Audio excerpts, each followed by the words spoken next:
환영합니다, 청취자님. 오늘도 당신의 소중한 시간을 완벽하게 절약해드릴 아주 흥미로운 지식의 세계로 안내해드리겠습니다. 우리가 오늘 함께할 심층 탐구의 미션은 바로 가깝고도 먼 나라, 일본의 작동 원리를 해독하는 겁니다. 청취자님 아마 뉴스 보시면서 이런 호기심 한 번쯤은 가져보셨을 거예요.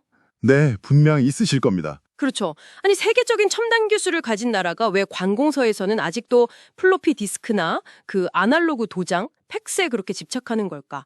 혹은 과거사 문제에 대해서는 왜 저토록 완강하게 좀처럼 변하지 않는 태도를 유지하는 걸까? 지리적으로는 한국이랑 정말 가까운데 이 정치나 사회 시스템을 들여다보면 도무지 이해하기 어려운 퍼즐 같단 말이죠. 맞습니다. 그래서 오늘 우리가 아주 흥미로운 분석 툴을 하나 준비해왔습니다. 알테갈트 머피의 저서 일본의 굴레, 그리고 이에 대한 학계 전문가들의 심층 대담 기록들입니다. 이 소스 재료들의 핵심 주장이 아주 명확한데요. 일본 정치나 사회에서 나타나는 겉보기엔 정말 모순적인 현상들이 사실은 수백 년 전부터 이어져 온 제도적 연속성 안에서 보면 완벽하게 앞뒤가 맞는다는 겁니다.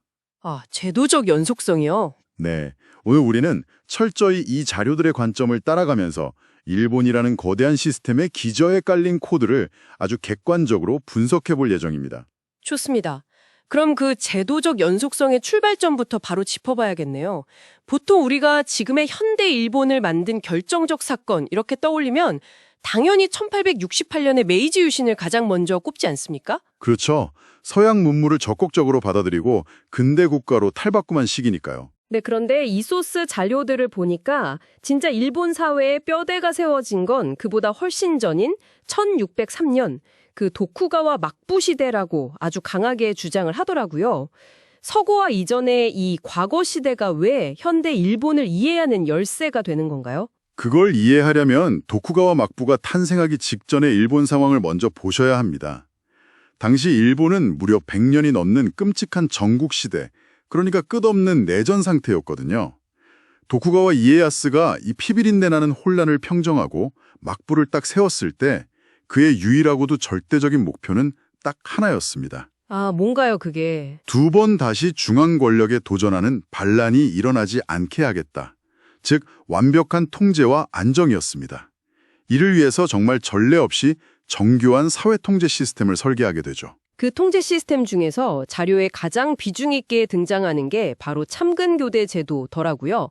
쉽게 말해서 지방 영주인 다이묘들의 가족을 수도인 에도, 그러니까 지금의 도쿄죠. 거기에 인질로 잡아두고 영주 본인은 1년이나 2년 주기로 자신의 영지와 수도를 의무적으로 오가게 만든 거잖아요. 맞습니다. 아주 교묘한 제도죠. 근데 사실 단순하게 거리를 이동하게 만드는 게 어떻게 완벽한 통제로까지 이어지는 건지 좀 의문이거든요. 그게 바로 비용 때문입니다.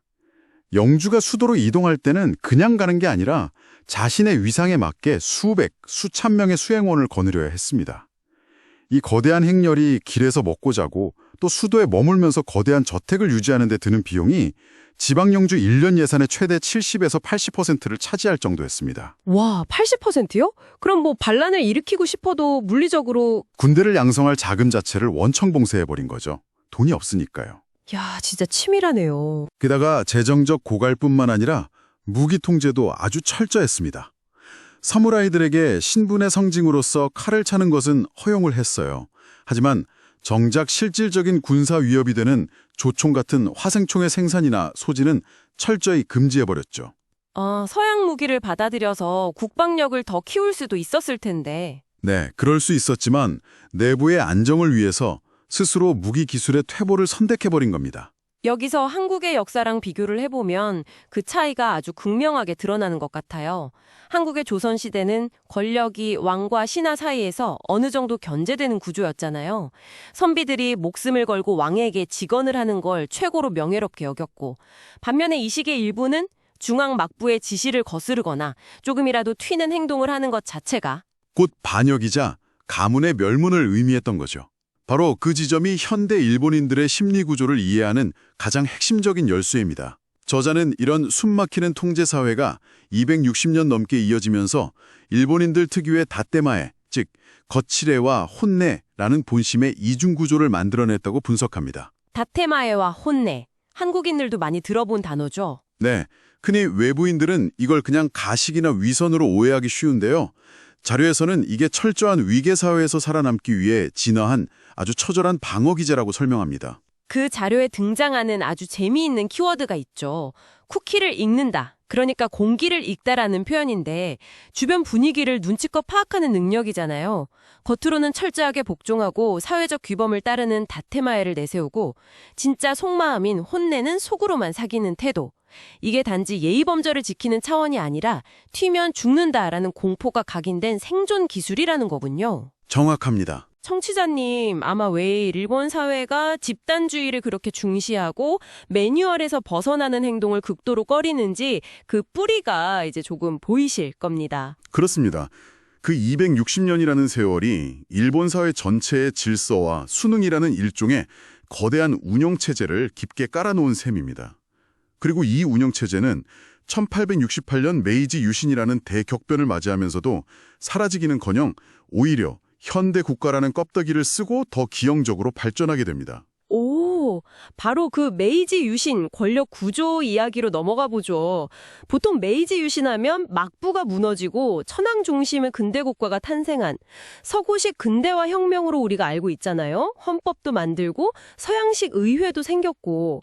그런데 소스 자료들을 보면 이걸 두고 혁명의 환상이라고 아주 강하게 비판을 하더라고요. 대체 왜 그런 건가요? 겉보기에는 서양의 민주주의나 입헌 군주제를 훌륭하게 수입한 것 같아 보이죠. 하지만 실질적인 작동 원인은 완전히 달랐기 때문입니다. 메이지 유신은 프랑스 혁명처럼 대중들이 밑으로부터 일으킨 민주적 혁명이 절대 아닙니다. 그럼 뭔가요? 권력의 중심에서 소외되어 있던 서쪽 변방의 하급 사무라이들이 기존의 막부 세력을 무너뜨린 일종의 권력 교체, 즉 쿠데타적 성격이 아주 강했습니다. 여기서 발생한 가장 큰 문제는 이 젊은 하급 무사들이 국가 전체를 통치할 정당성이 없었다는 점입니다. 아, 정당성이 없으니까? 그래서 수백 년 동안 실권 없이 그냥 교토에서 조용히 상징적인 존재로만 머물고 있던 천황, 즉 일왕을 무대 중앙으로 확 끌어올린 거군요. 바로 그겁니다. 그들은 천황을 도쿄로 모셔와서 절대적이고 신성한 국가의 상징으로 만들어버렸습니다. 우리가 반란을 일으킨 게 아니라 원래 주인이신 천황 폐하께 권력을 되돌려드린 것이다. 이렇게 강력한 신화를 구축한 거죠. 서양식 헌법과 의회를 만들기는 했지만 이는 철저하게 서구 열강들에게 우리도 너희들처럼 근대화된 문명국가다라고 보여주기 위한 외양에 불과했습니다. 이 대목에서 자료가 지적하는 현대 일본 정치의 가장 치명적인 약점이 등장하죠. 네덜란드의 언론인이자 학자인 카렐 반 월퍼런이 주창한 개념인데 텅 빈 중심, MPT 센터 혹은 정치적 책임 소재의 부재라는 개념입니다. 저도 이거 읽고 진짜 무릎을 탁 쳤거든요. 이 권력의 중심이 비어있다는 게 시스템적으로 어떻게 작동하는 건가요? 아주 정교하게 설계된 책임 회피 시스템입니다. 국가의 최고 상징인 천황은 신성하지만 실제 통치권이나 결정권은 없습니다. 그렇다면 선거로 뽑힌 의회와 정치인들이 권력을 쥐고 책임을 져야 하는데 이들 역시 표면적인 얼굴마담에 불과한 경우가 많습니다. 그럼 진짜 권력은 누가 쥐고 있는 거죠? 자료에 따르면 실제 국가의 정책을 입안하고 예산을 주무르며 막강한 권력을 행사하는 건 선거로 선출되지 않은 엘리트 관료들입니다.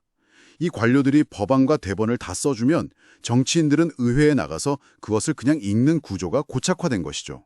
아, 그러니까 도쿄 올림픽 당시에 그 우왕좌왕하던 대응이나 후쿠시마 원전 사태 때 아무도 명확한 결정을 내리지 못하고 시간만 끌던 모습이 바로 이 텅 빈 중심 때문이라는 거군요. 맞습니다. 한국 청취자님들 입장에서는 한국의 정치 시스템이랑 비교해보면 아마 이해가 확 되실 겁니다. 한국은 대통령이라는 아주 강력한 권력의 중심이 명확하게 존재하잖아요. 그리고 그에 따른 책임 소재도 아주 분명하죠. 정책이 실패하거나 국민적 불만이 쌓이면 선거를 통해 정권이 확 교체되는 역동성이 있고요. 그렇죠. 근데 지금 말씀하신 일본의 구조는 시스템 자체가 애초에 그 누구도 최종 책임을 지지 않도록 설계되어 있다는 뜻이네요. 네, 누군가 독재를 할 수도 없지만 동시에 위기 상황에서 누군가 앞장서서 총대를 메고 과감하게 방향 전환을 할 수도 없는 꽉 막힌 구조입니다. 이 지점에서 소스 자료들은 일본이 과거사 문제에 대해 사고하기 어려운 그 구조적인 이유를 아주 흥미롭게 분석합니다. 바로 무류성이라는 개념인데요. 무료성. 오류가 없다는 뜻이죠. 네, 신성한 국가는 결코 오류를 범하지 않는다는 환상입니다. 아, 그럼 개인 정치인이 마음속으로는 사과하고 싶어도 그 사과가 국가 시스템 전체의 정당성을 무너뜨릴 수 있다는 건가요? 정확합니다. 특정 정치인이나 관료 세력이 명확하게 책임을 지고 과거 국가의 결정이 틀렸다라고 인정하는 그 순간 수백 년간 권력을 유지해온 천황을 중심으로 한 무결점의 국가라는 신화 자체가 깨져버리게 됩니다. 권력의 실체는 관료들에게 있지만 그들은 철저히 뒤에 숨어 있고 앞세워진 상징은 무결점, 즉 무류성을 유지해야만 하니까요. 구조적으로 과거의 잘못을 깔끔하게 청산하거나 근본적인 개혁을 주도할 주체가 아예 존재하지 않는 딜레마에 빠진 거네요. 정치인들 개개인의 도덕성 문제라기보다는 국가의 운영체제 자체가 책임을 인정하는 순간 붕괴하도록 코딩되어 있다는 냉정한 분석입니다. 맞습니다. 자, 그렇다면 청취자님, 여기서 또 다른 의문이 하나 생기실 겁니다. 튀면 안 되는 억압적인 분위기, 게다가 아무도 책임지지 않고 관료주의가 지배하는 사회, 이런 숨막히는 압박 속에서 일반 대중들은 도대체 어떻게 스트레스를 풀었을까요? 다들 폭발해버리지 않았을까요? 그래서 그 억눌린 에너지가 폭발적으로 분출된 곳이 따로 있습니다. 바로 일본이 전 세계에 자랑하는 문화적 힘, 서브컬처와 팝컬처입니다. 자료는 이 현상의 기원 역시 아까 말씀드린 도쿠가와 시대로 거슬러 올라가서 설명을 하는데요. 당시 상인 계층은 경제적으로는 엄청난 부를 축적했지만 산업공상이라는 엄격한 신분제도 아래서는 정치적 권력도 없고 신분 상승도 완전히 막혀 있었습니다. 아, 돈은 진짜 넘쳐나는데 쓸 곳도 없고 신분을 바꿀 수도 없다면 결국 극단적인 쾌락이나 예술로 빠질 수밖에 없었죠. 서구의 부르주아들처럼 혁명을 일으켜서 사회 구조를 뒤집어 엎는 대신에 일본의 상인들은 유곽 같은 막부가 허가한 거대한 활락가나 가부키 같은 대중예술에 막대한 부를 쏟아부었습니다. 그렇죠. 그 활락가 안에서는 돈만 내면 신분 고하를 막론하고 최고 대접을 받을 수 있었으니까요. 일종의 합법적인 일탈구역이었던 셈이네요. 네, 저자는 이 통제된 구역 안에서의 성적인 탐닉과 미학적인 추구, 그리고 억압된 스트레스의 분출이 현대 일본 대중문화의 강력한 원동력이 되었다고 분석합니다. 극도로 억압된 사회일수록 그 억압을 풀기 위한 아주 극단적인 형태의 탈출구가 반드시 필요했다는 것이죠. 와, 이게 현대로 이어지는 맥락을 보면 정말 소름이 돋을 정도입니다. 자료에서 1999년 시부야 거리를 휩쓸었던 갸르 패션을 언급하잖아요. 비정상적으로 굽이 엄청 높은 구두에 과도하게 태운 피부, 파격적인 화장. 이게 단순한 패션 유행이 아니라 순종적이고 획일적인 모범생만을 강요하는 일본 사회에 대한 일종의 시각적인 반항이었다는 거죠. 사회와 완전히 단절해버리는 히키코모리 현상. 그리고 극도로 특정 분야에 집착하면서 자신만의 세계를 아주 견고하게 구축하는 오타쿠 문화. 네, 맞아요. 자료는 이러한 현상들이 겉으로는 남에게 폐를 끼치지 않는다는 메이와쿠 문화를 유지하면서도 그 숨막히는 다테마의 이면에서 개인들이 숨을 쉬기 위해 찾아낸 아주 극단적인 도피처라고 분석을 합니다. 현실 세계에서는 텅 빈 중심의 관료제 아래 무력한 톱니바퀴일 뿐이지만 이 애니메이션의 판타지 세계나 아이돌 팬덤, 게임 속에서는 내가 모든 것을 통제할 수 있는 주인공이 될 수 있으니까요. 압력밥솥이 터지지 않으려면 김이 빠지는 구멍이 반드시 필요한데 전 세계인을 매료시키는 일본의 애니메이션과 그 기괴할 만큼 화려한 서브컬처가 바로 억압된 일본 사회에 김 빠지는 구멍 역할을 하고 있다는 거죠. 청취자님, 이제 일본 사회의 겉과 속이 어떻게 공존하는지 연결고리가 조금 보이시죠? 사회적 억압과 문화적 창조성이 동전의 양면처럼 딱 붙어 있다는 점은 정말 가치 있는 통찰입니다. 자, 이제 시야를 현실의 경제 문제로 한번 돌려보겠습니다. 한때 재팬 에즈 넘버원을 외치면서 미국 경제마저 집어삼킬 때 위협하던 일본은 왜 잃어버린 30년이라는 길고 긴 침체의 늪에 빠졌을까요? 반대로 비슷한 발전 모델을 따랐던 한국은 어떻게 그들을 추월할 수 있었을까요? 1980년대 후반만 해도 소니나 파나소닉 하면 전 세계를 호령하는 무적의 브랜드였죠. 도쿄의 부동산을 다 팔면 미국 전체를 살 수 있다는 말까지 나올 정도였으니까요. 근데 소스 자료를 보면 한국의 경제 발전 초기, 특히 박정희 정부 시절에는 사실 일본 만주국의 혁신 관료 시스템과 국가주도 경제 모델을 거의 그대로 벤치마킹한 것이 사실이라고 지적을 하더라고요. 네, 두 나라의 초기 경제 성장 시작점은 매우 유사했습니다. 국가가 자원을 배분하고 엘리트 관료가 경제의 큰 그림을 기획하는 이른바 발전국가 모델이었죠. 하지만 1990년대 이후 두 나라의 경제 성과는 완전히 갈라지게 됩니다. 자료는 그 이유를 다시 한번 일본의 구조적 굴레, 특히 책임을 회피하는 시스템에서 찾고 있습니다. 1985년 플라자 합의 이후에 거품 경제가 터졌을 때 배응 방식에서 그 차이가 명확히 드러나죠? 그렇습니다. 거품이 붕괴되면서 수많은 은행과 기업들이 도저히 회수할 수 없는 막대한 부실채권, 즉 악성 부채를 떠안게 되었습니다. 상식적으로라면 부실 기업을 파산시키고 경제의 체질을 뜯어고치는 구조조정을 해야 맞습니다. 그런데 여기서 아까 정치 파트에서 말한 텅 빈 중심 문제가 경제에도 똑같이 나타납니다. 관료들이 나서는 건가요? 재무성 관료들이나 일본은행의 결정권자들 중 그 누구도 우리의 과거 정책이 완전히 틀렸다고 인정하고 메스를 들이댈 책임을 지려 하지 않았던 겁니다. 아, 그래서 이미 회생 불가능한 이른바 좀비 기업들에게 은행이 계속 돈을 빌려주면서 연명하게 만들었군요. 누군가는 총대를 메고 손실을 확정지어야 하는데 책임을 지기 두려우니까 그냥 폭탄 돌리기만 무한 반복한 거네요. 반면에 한국은 어땠습니까? 1997년 IMF 외환위기라는 아주 끔찍한 고통을 겪었지만 역설적으로 그 위기가 한국 경제의 체질을 강제로 뜯어고치는 계기가 되었습니다.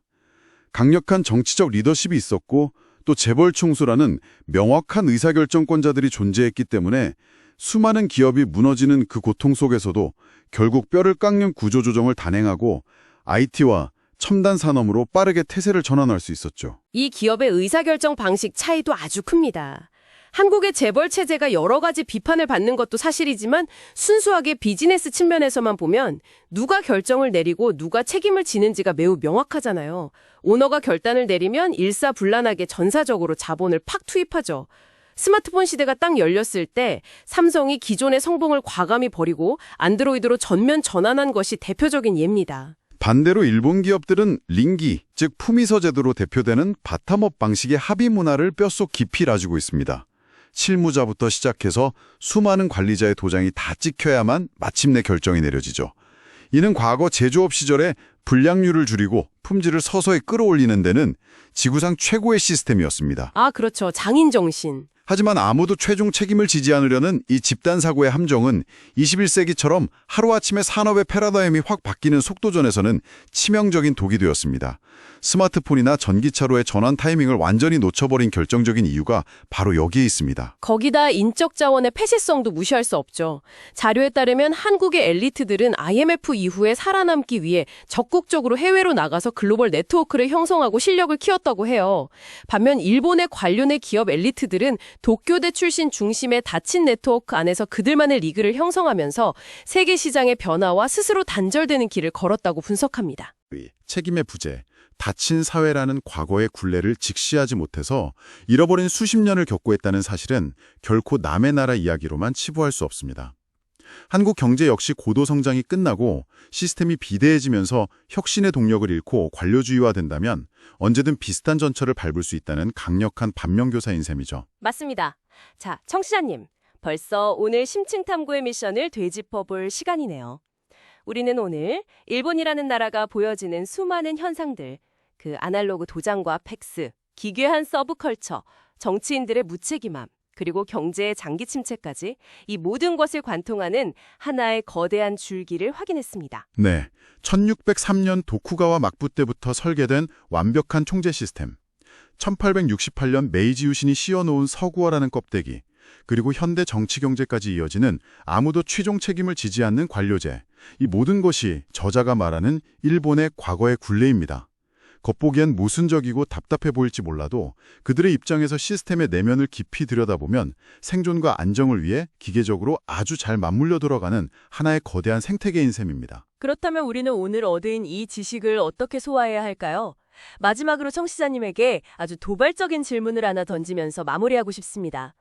책의 저자는 일본이 이 기나긴 침체를 벗어나려면 과거를 정면으로 마주하고 시스템을 뿌리부터 개혁해서 책임과 투명성을 갖춘 진정한 서구식 민주주의 국가로 거듭나야 한다고 주장을 하는데요. 하지만 오늘 우리가 함께 살펴본 것처럼 일본이라는 국가의 정체성 그 자체는 수백 년간 이어져온 강박적인 질서, 위계, 그리고 책임을 분산시켜 안정을 도모하는 화이의 정신 위에 세워져 있습니다.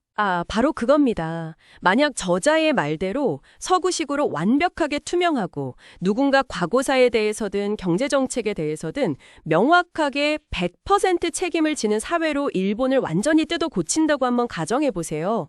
그것은 역설적이게도 일본이라는 나라의 본질적인 정체성과 무려 400년 된 운영체제를 완전히 파괴해야만 가능한 일이 아닐까요? 딜레마죠. 네, 이 낡은 시스템을 부수지 않으면 국가의 미래가 서서히 가라앉히겠지만 막상 그 시스템을 산산조각 내버리면 더 이상 우리가 아는 일본이 아니게 되는 무서운 딜레마입니다. 살기 위해 자신의 본질을 완전히 파괴해야 하는 이 역설적인 상황에 대해 청취자님은 어떻게 생각하시나요? 오늘 주말 저녁이나 혹은 내일 출근길에 한 번쯤 깊게 고민해 보실 만한 매력적인 주제가 아닐까 싶습니다. 이웃나라의 이 복잡한 딜레마를 객관적으로 분석해보는 것은 결국 앞으로 비슷한 도전에 직면하게 될 우리 자신의 미래 사회를 비추어보는 아주 훌륭한 거울이 되기도 하니까요. 맞습니다. 네, 오늘 준비한 심층탐구는 여기까지입니다. 가깝고도 먼 나라 일본의 작동 원리가 청취자님의 머릿속에 아주 흥미로운 지식의 지도로 그려졌기를 바랍니다. 다음번에도 세상을 보는 해상도를 한껏 높여줄 새롭고 놀라운 소스들을 듬뿍 담아 다시 찾아오겠습니다. 끝까지 함께해 주셔서 감사합니다.